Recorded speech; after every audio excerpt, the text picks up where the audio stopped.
Invoke Studios' Dungeons & Dragons title, Warlock, sets an eerie mood bubbling with the irresistible allure of magic as the camera zooms in and plunges us into the glowing symbol illuminating the looming darkness. A mysterious, disembodied voice seeps into our ears as we dive into the unknown, posing a chilling question. All this magic, the pact we have forged, what is the cost? We slither through hordes of dragons, skeletons, clashing swords, and sizzling spells, while the music conveys the sinister nature of the patrons, the source of your magical abilities received via a nebulous pact.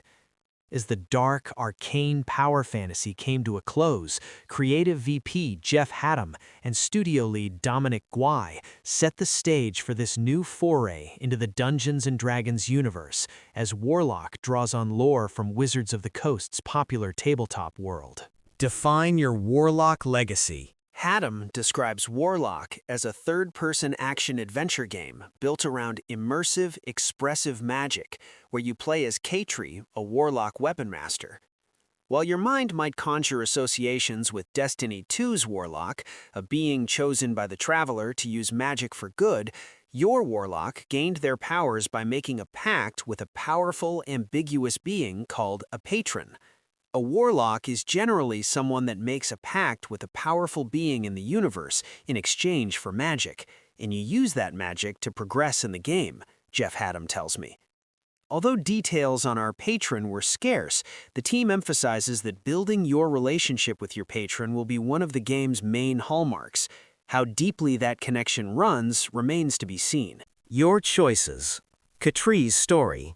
As Katri, you're given the freedom to jump into an immersive open-world experience and craft your story by using a combination of your magic and natural warlock charisma to influence and mold the world according to your will. While there will be plenty of room for player autonomy within the open world, the story won't offer the same variety and branching paths as an RPG. Even though the extent of our influence on the world won't be all-encompassing, the flashes of ferocious dragons, undead creatures, and foreboding presence looming behind the scenes allude to a gripping, dark secret at the center of an engaging, handcrafted story.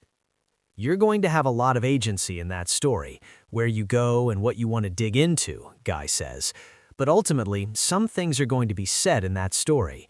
He adds that Katri has a quest that is both personal and urgent, and the Warlock narrative will explore both the source of her magical abilities and the dire cost of gaining unimaginable arcane power. In Warlock, you'll craft your unique approach through your magical abilities, though specific details on the progression system remain under wraps.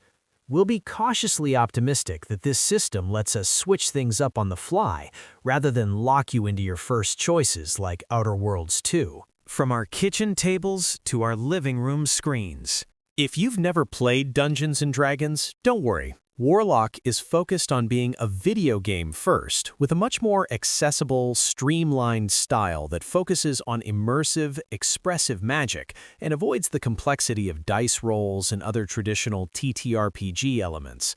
Sticking to its D&D roots, Warlock encourages improvisation in creative solutions using magic, rather than demanding brute force alone. Katri's skills as a weapon master complement her spellcasting. You can use a gust of wind to create space and cause havoc in tandem with other spells or your weapons.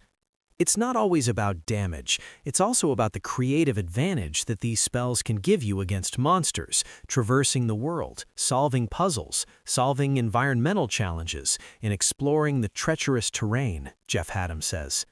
We're salivating for a closer look at what these powerful combat combinations will look like in-game, but we'll need to patiently wait until summer 2026 for the official gameplay reveal, followed by the full release in 2027.